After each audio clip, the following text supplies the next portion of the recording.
Good morning, Internet. Today I'm going to be talking about my thoughts on Transformers Earthspark. Transformers Earthspark is the latest show in the long-running Transformers franchise. It debuted last year, and Season 1 finished up just last month.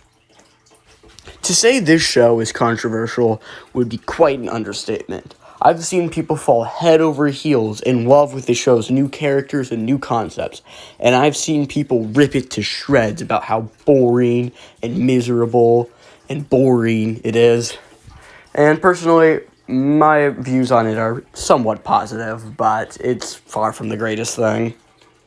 As I got back into the Transformers fandom, I found myself being entirely unable to avoid all this constant discussion, this war over Earthspark. The show was still trying to find its footing at the time, and everyone had taken a firm stand on what they thought of the show already. But let's leave that alone for now. We can set the fandom aside and take our deep dive into Transformers Earthspark.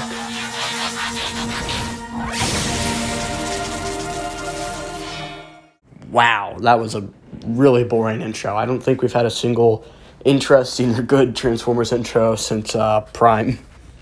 That is the nittiest of pigs. Let's start cutting into this show. The first scene of Episode 1 introduces us to Optimus, Alita, Hardtop, and Swindle. And you'd honestly think that all four of these characters are going to be fairly relevant, but I mean, Hardtop does nothing. Alita's just kind of there. Swindle pops up as a villain every now and then, and, well, Optimus actually has a main role, but he's Optimus. There's some pretty well-hidden exposition, I think it's Hardtop that lets slip that, Decepticons are on the run, but Optimus doesn't exactly want to hunt them down, but is forced to anyway. A little bit of a taste of what Ghost is like, and a tease of Mandroid. We get an introduction to our real protagonists, the Moltos. The two Molto kids, Robbie and Mo, I don't care that much about them, but I mean, they're human Transformer child protagonists. I don't really care about any of them. And I say they're maybe some of the better ones. And then their parents, who are fun, but not that memorable either. Then shortly after that, we witness the creation of the two first Transformer protagonists, or Terrans, as they are Earthborn Transformers, the whole mystery about them. They're pretty fun, Twitch and Thrash. Thrash is excellently well voice acted, and I like Twitch's design a lot, but I feel like them and the other Terrans, which we will get into when they're introduced, all kind of blend into one another. Robbie and Mo bond with the Terrans, scan alt modes. We get a little world building about the Transformers and how they interact with humanity nowadays in this post-war setting. We're really introduced to Ghost, and finally, we get to meet Autobot and Megatron. It's interesting, they adapted the idea of Autobot and Megatron from IDW, but they didn't really adapt the story that goes along with it. This Megatron properly just wants to fight alongside Optimus rather than, begging for forgiveness and understanding how far gone he is in IDW. But, being good now, he's still pretty Megatron. At one point in one of the earlier episodes, he talked about how he would, just beat the shit out of his troops when they were disobeying him. Just casually brings that up and kind of uses it as advice for Bumblebee, which is really funny to me. And then, leading into kind of the replacement for Megatron, the new main villain, Mandroid. I really think he's a pretty fun guy. This whole thing's kind of xenophobia. He wants Transformers gone, hates the fact that they brought their war here, and is just kind of a person to express that feeling of guilt that Optimus usually has in a lot of TF media about bringing the war to Earth. Now there's a personification of that. He's a solid villain. I like him, but I just don't think he really needed to remain the main villain for the entirety of Season 1. They have this secondary antagonist that I'll get into later that I feel like probably could have taken that role for a portion of the season. Skullcruncher and two of the three Insecticons are also here. I have nothing to say about them. So that's a pretty weird cast to start off Episode 1 with. Two mainstay Autobots, Megatron as the third Autobot for right off the bat, it's kind of crazy. And then Decepticon cast of nobodies, plus Swindle, I guess. And then a bunch of original characters. And then we're introduced to Earthspark Bumblebee. He's kind of like an older brotherly figure to the Terrans. I like the Evergreen Bee design, but I don't think they needed to use it twice. We learn a bit more about Ghost, about how Optimus didn't really want to join it, but joined it anyway to improve his relationship with humanity. And Megatron really didn't want to join it, but joined it just because Optimus joined it. We flesh out the cast a bit more, mostly the Terrans and the humans. RC and Wheeljack pop up, they don't do much. And then Earthspark Soundwave and his cassettes at the very end. I really like this Soundwave design, and he's pretty fun in the show. And so that's part 1 of season 1. It's stuck with the burden of, setting up all of these new ideas Earthspark has, but it's kind of restricted. It can't really throw around these ideas in new directions yet. And thus, part 1 is a little boring, a little underwhelming even. Part 2 introduces us to 3 brand new Terrans that get created and join the family. And I guess I gotta address the owl in the room now. Nightshade is non-binary, and technically not the first non-binary character in Transformers, as detailed in an older video of mine that kind of sucked. But they're a more traditional, they/them kind of non-binary instead of a gender fluid. And also, the show was more upfront about their existence and their gender. Yeah, people got pissed off, but that's just how representation works. And that's kind of the source of a lot of the controversy in this show. But anyway, Nightshade as a character, pretty fun. Probably my favorite of the Terrans.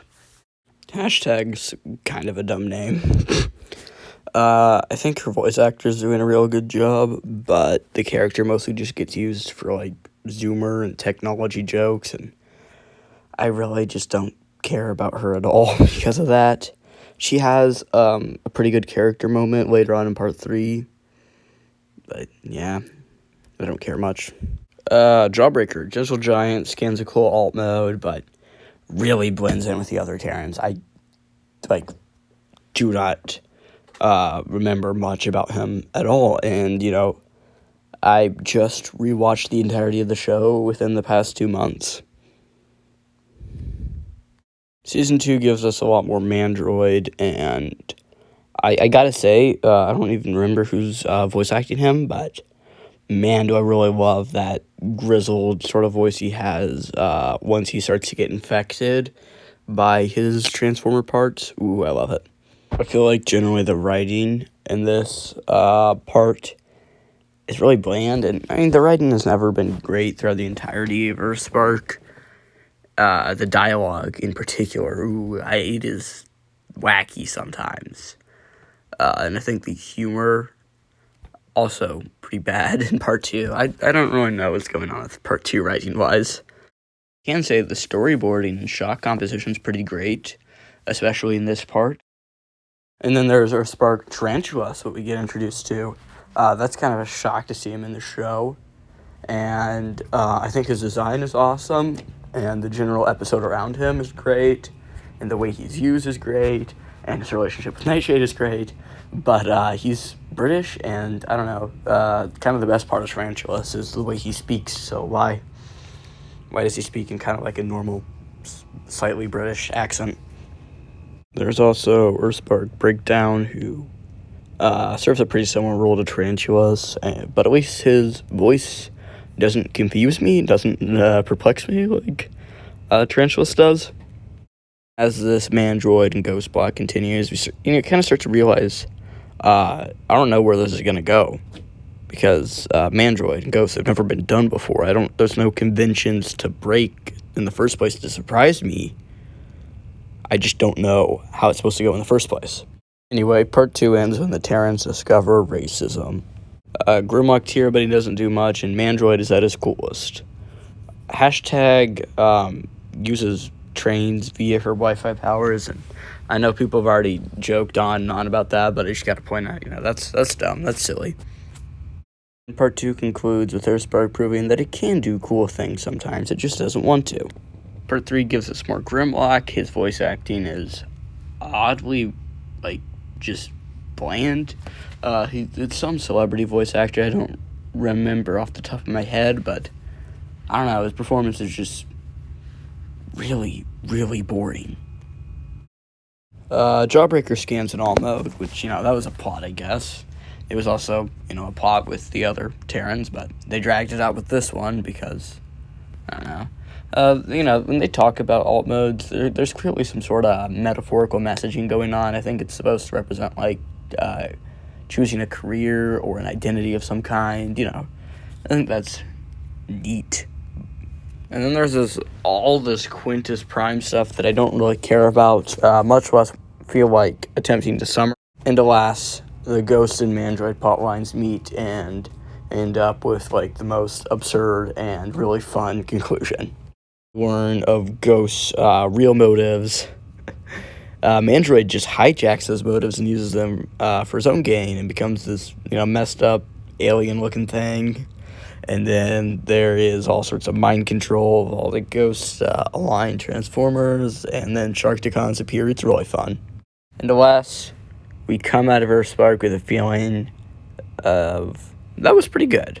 At least that's what I thought. And a million other people had a million other thoughts and argued about them online.